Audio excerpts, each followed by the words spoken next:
All right, looks like we're live. Welcome to Tip of the Day Live, the June 23rd edition. Here with Mark, and I guess we could just get started right off. Well, first I want to mention, thank you for joining us. It looks like we've got all kinds of people here from all over the world.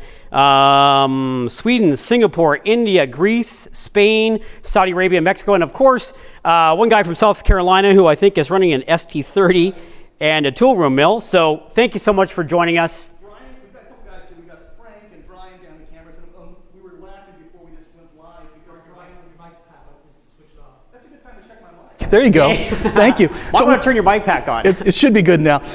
We were laughing a second ago because Brian was saying, yeah, people are probably just sitting there saying, I'm from Alaska, I'm from Singapore, you know, just typing in different places. We've got no idea, so you can be whoever you want to online. Yeah, I, for the most part, I think the names seem to match where people are saying they're coming from, so that's good. So we have an interesting topic today, and we were joking when we were talking about how we were going to advertise this live tip of the day that we would put down world's most interesting machining topic being deburring wheels and deburring stones. but really there is a lot to say about them, right? Oh yeah, we were just joking about this for the last few minutes. This thing is endless. There's so much silly stuff involved with machining. Really, the topics are endless. And you look at something like silly like stones and this type of stuff. What does this have to do with the CNC machine, and what does it have to do with machining in the modern era? And you start really looking at it, and it's really involved, and it really does matter, and it affects our kind of our daily lives. So. Yeah, so it's a great topic. We're happy to talk about it. If you've got any questions, just generally Haas related, comment, put them in the post there, and then we'll start taking some comments also on the different stones, but really anything you'd like. Yeah, and I guess earlier we were talking about deburring stones and wheels. Where I guess. The way that you approach them depends where you're coming from. Like, as a machinist, you're going to look at these tools in one light. And maybe, as someone who's out camping, or you're maybe someone who's using a knife all the time, or guns or something. We have all kinds of different topics come up. And it's a weird thing. So these stones that are on my bench right now, they're basically in just 3 or 4 different varieties. And these same names that are the abrasives that are inside of these deburr wheels, or the abrasives that are inside these stones are common across all kinds of different platforms. And as machinists and fabricators especially, we're going to hear these names over and over and over again in our careers. And once you kind of have a general idea of how these different materials work, it applies to a lot of different types of stuff. So we mentioned in a video we put out last week, it was like a sales video, just to show you what these things are, but I really do love these deburr wheels. I use them all the time. These come in a couple different flavors. We'll have them in aluminum oxide or silicon carbide, and those are very different materials. And when they were talking about just kind of different lead-in topics for the day, they were saying, hey, if we're talking about stones and deburr, why don't you break out and we'll talk about these stones. And I'm like, that's perfect, because this stone right here is silicon carbide, just like this guy. This guy right here is an aluminum oxide stone, just like this is an aluminum oxide deburr wheel. And some of those properties just really translate well across them. And if you learn a couple key things, you'll start to recognize things as they go. We had posted this, you can go ahead and pull up that aggressiveness chart. Yeah, and while Andrew's pulling that up, I'll just mention that you can see something like this. Silicon carbide, you guys know, like we use tungsten carbide end mills in our machines. And carbide is just a carbon, right? The carbon's the element, mixed with some type of metal. And so what kind of metal is it? So if it's tungsten carbide, then it's tungsten mixed with carbon, and we get tungsten carbide. And so silicon carbide is a really unique material. It's basically a crystal, and it's super, super hard. I mean, right up there with diamonds, just about. And because it's a crystal, it's best to be embedded in some other type of wheel. They'll use different type of resins, or like a vitrified wheel, to hold the silicon carbide. But it's really sharp. It's like brittle sharp, and so it's really good for cutting lots of different types of materials. A lot of people will go with like a silicon carbide deburr wheel for everything, because it works on just about every material. It's fine on aluminums. Nothing's great on aluminum, but it's pretty darn good on aluminum if you're light with it, the bronze. And it's also good on some of the hard stuff as well, from the nickel alloys, titaniums, tool steels, this type of stuff. But you don't want to push too hard on it, it'll break down because it's brittle. And the same type of thing is working for our sharpening stones as well. And you had mentioned like knives, that kind of stuff. And so if I've got my pocket knife here and I'm sharpening this, it's a really good way of explaining it. I didn't think about it until you guys were talking about it just before we went live. But if I'm sharpening my knife, right? So if I got a knife here and I'm gonna roll, into the blade and sharpen this guy up. If I've been throwing my knife, which I do all the time, and it's terrible, I'll take big chunks out of my Gerber Easy Outs if I'm tossing them. It's not a good application. But if I've put a nick in this guy, I'm gonna go with a silicon carbide sharpening stone to clean off that nick, because it removes material pretty quick and it works just fine even on tool steels like my knife. In fact, this 4-inch stone that I've got right here, it's got the little grooves for my finger. A lot of people call this a knife stone because it protects your fingers, because it's meant to be used against a shear or like a blade, right? Either a garden shear or a press of some type, and you're cleaning some sharp edge. And so those little grooves along the outside edge protect your fingers from those sharp edges. And so silicon carbide's great, but it's not going to give you a perfectly fine finish. If I was sharpening a knife, and the same's going to apply to what these materials are good for on our machines or anything. If I'm sharpening a knife, I'll go with a silicon carbide stone to rough things out. And then I'm going to move myself over to an aluminum oxide stone. Now, a lot of us grew up and we called these things India stones because India stone is, it's funny, I grabbed this from my toolbox, is a trademark of Norton for this guy. And so that's like a brand name. Norton might call a silicon carbide a crystalline stone. They might call a aluminum oxide an India stone. And India stones are man-made aluminum oxide, but they're generally speaking smoother, finer. The chunks of aluminum oxide in there are bigger and less sharp than silicon carbide. And so I'm gonna get a finer finish on a pocket knife if I'm finishing with this guy. And if I wanted to go one step further, we actually have, I don't know what you're using in the rest of the world, but here in the US, we're using something called an Arkansas stone.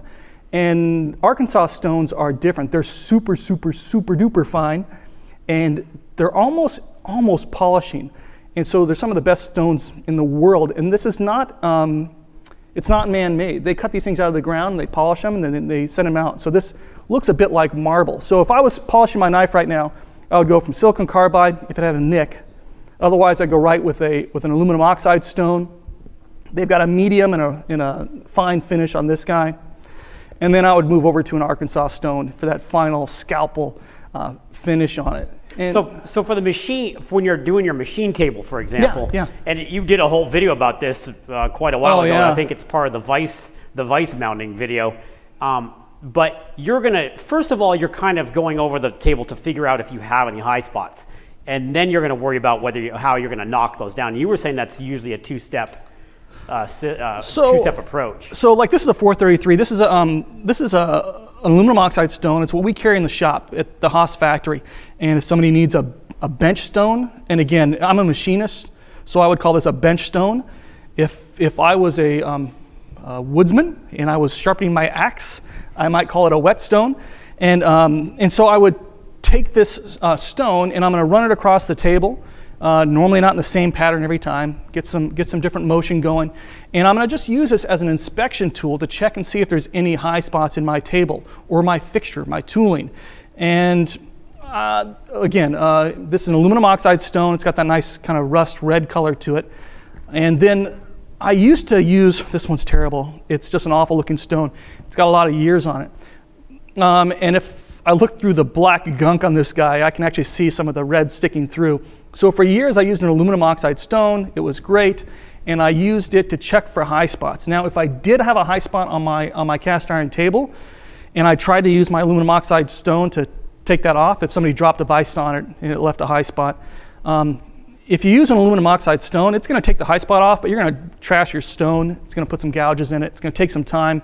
I would normally move over to a silicon carbide stone, and it's got a medium and a fine finish on it. And I would start with the medium lightly, go to the fine, and then I would work my way down to an India stone to clean that guy up. And that's kind of a good way of looking at it. The silicon carbides are sharp, they're fast cutting, and you kind of take things lightly with them, and they'll do what you need to. But I wouldn't want to try and take down material never with an Arkansas stone. It's too hard. It's almost polish it. A fine India stone's not really going to remove a whole lot of material quickly. That's why it's so good for knives. Your blades will last longer, right? If you sharpen with a silicon carbide, you'll get a nice edge, but it's not going to last very long. And it's also going to turn your knife into a toothpick knife pretty fast. It's going to cut the blade down. And I'll mention this now because we were talking about different uses for it. So you got the woodsman who might use one of these stones. If I was in the woods, really like in the woods, I might get this thing wet with water because these things are porous. They've got like little bumps and holes in them. And if I'm scraping a table with it, or if I'm sharpening a knife with it, those pores in the material in the stone are going to fill with something, and it's going to be the swarf of whatever metal I'm trying to sharpen. And so if you fill it with water, the water is going to act like a lubricant and it's going to keep the swarf out of the stone. But one problem with a lot of these stones, a lot of these aluminum oxide stones, they come pre-oiled. And so while you can get aluminum oxide stones that aren't oiled, this one's, I don't think it's oiled. If it's not oiled, you can start off with water and use it as a lubricant if you're sharpening a knife, and just use a wet stone. It's nice and easy, put it away. And if you're out in the woods, there's gonna be a river there, right? So you're gonna clean off your stones that way. But in a machine shop, we use oil for everything, and you can't avoid oil. And once, like these Norton stones, they come pre-oiled. Once a stone's got oil in it, it's gonna have oil in it forever. It's gonna displace the water. You can't use it as a wet stone ever again. For water, it's gonna be an oil stone.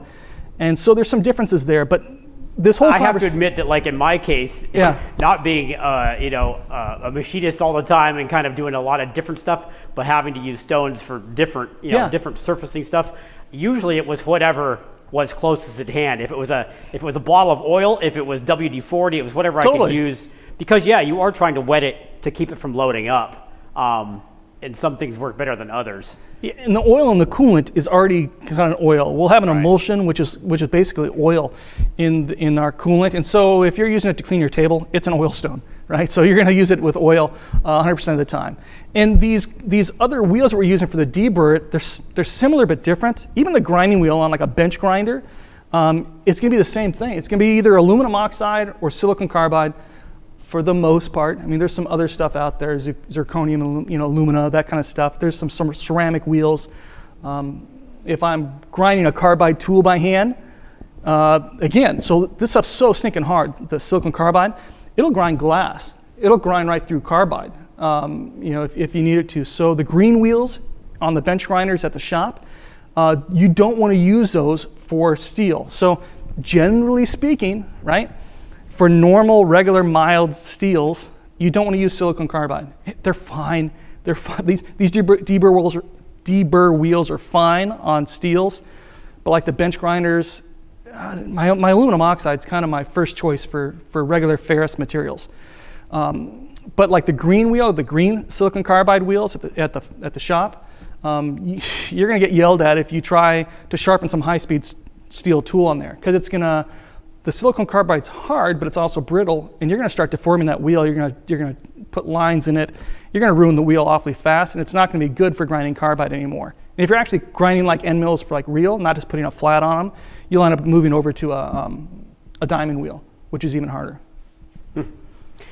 So I'm going to just throw a couple of these comments in here. Super AWAC says, after Arkansas stones, you have ruby stones for the finest work. I've never used a ruby stone. That must be like, there was a scene in Kung Fu Panda where he just looks at the sword and it'll cut you. So I imagine that if you get to that level, it's going to be very, very, very, very sharp. And we'll use diamond paste and that kind of stuff as well with a lapping board. So we'll have a lapping board is just a whole completely different thing. It just keeps getting finer and finer and finer. But again, for the machine, if I'm using a bench stone, I'm going to use an aluminum oxide stone. And if you don't know, just looking at it, generally speaking, a silicon carbide is going to be some type of gray material, generally speaking. Now this is aluminum oxide, it's gray, but generally speaking, if it's a stone, it's going to be gray, and the darker the stone, the rougher it is. So this is silicon carbide, it's gray.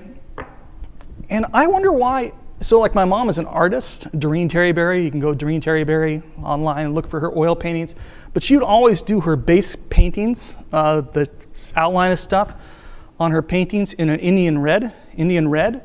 And so I remember growing up, Indian red is like a pretty common pigment in India, and so they would use it to mix paints back with the masters. And so it was kind of maybe it was the rust in the soil, the aluminum, not aluminum, but it was the iron oxide. Mm-hmm, iron oxide. And so I have no idea why this is red, but if I looked at this, I would call this Indian red. I would call this Indian red. And so maybe that's where it first got its name, is from the pigment in the ground in India. But the only reason I'm saying that is because if I say that out loud, Indian red, now it's going to be stuck in your heads. And now the next time you see a stone like this, or like this little guy right here, you're going to think orange or Indian red, and you're going to think, oh, that's an aluminum oxide stone. That's good for just about everything, but it's not great for aluminum. The pores are pretty big. It's going to clog up super fast, and especially on a grinding wheel, like a grinding wheel, If that sucker starts loading up with aluminum, then it's going to rub, and if it rubs, it's going to get hot, which is going to melt the aluminum more, which is going to clog it more, and you're not going to be removing material. It's not going to be sharp enough to remove the aluminum. It's just going to be heating up, and bad things happen when you do that. So these wheels, these deburr wheels, are much, much better for that. These wheels are called convolute, which is it's kind of a weird name, convoluted name. Convolute is kind of like a conch shell, or it's like the petals on a flower. It just means that's layered. And I remember I had a guy come up to me at the shop, and he was like, "Hey, I just destroyed the wheel." What do you mean? And so I went down there, and it was pretty cool. He had shown me the wheel, and it was like a little flap. It was coming undone. And so just for fun, this is a $100 wheel, we grabbed a pair of pliers, started pulling on it, and it unwrapped it, right? Just like an abrasive pad that had been wound around a coil. And that's exactly what these things are. To have it break down to expose a new abrasive, it's got this tightly wound abrasive material, with either the silicon carbide or the aluminum oxide. And that's why these things have a direction. So there's a yellow arrow on them. That's why you don't really want to mount them going in the wrong direction, because you're going to potentially unwrap them. It could. I mean, as it were. It's probably not going to come flying off in a big band. But I've seen it twice, and maybe it was the parts we were working on. They're really sharp, and so straight parts, and so mounting it backwards caused them to unravel. Plus, they got hot, and so I know it can happen, although it's not likely. But it also might leave a little bump as this flap comes round and round and round. So normally you want to mount these things with the yellow arrow.